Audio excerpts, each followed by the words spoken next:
Hi, I'm Dave with Heise, and today we will be going over the switch test function of the Heise PTE-2 handheld calibrator. The HHC is able to test proper functioning of pressure and temperature switches by verifying the trip point, reset point, and calculating the deadband of the switch. The built-in power supply can be used for the switch test function. If this option is desired, connect leads to the 24-volt DC out and 24-volt DC in jacks. Press the milliamp volt key to display a voltage value on the display, and press the menu key, then select 24-volt loop power supply on/off from the menu, and press enter again to switch the power on. If the switch is closed at this time, the display will show approximately 24-volt DC.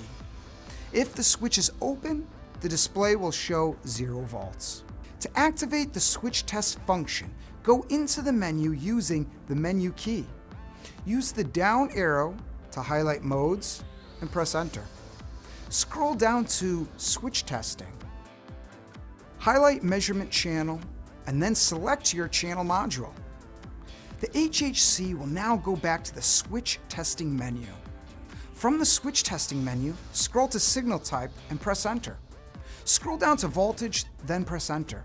Next, select switch type from the menu and press enter. Consider the normal condition of the switch to be with no pressure applied. In this case, let's select normally open. Now we are ready to begin the test.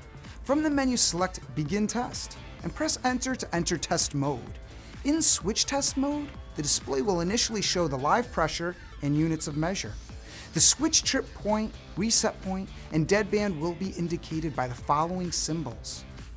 When the switch opens or closes, the pressure temperature reading and units of measure will be displayed as trip point. During the test, increase and decrease the pressure slowly. The display update rate is about 200 milliseconds or 0.2 of a second, which means that rapid pressure changes may not be captured accurately. Slowly release or increase pressure until switch state changes again. This value will be displayed as the reset value along with units of measure. The deadband will also be calculated and displayed. This value is the difference between the trip point and reset point. To reset switch test and maintain the same parameters, press the 0 key to return to initial testing screen. To exit switch test mode, press escape. In this video, we reviewed the switch test function for the PTE-2 handheld calibrator. Check out our website at www.heise.com or give us a call at 203-378-8281.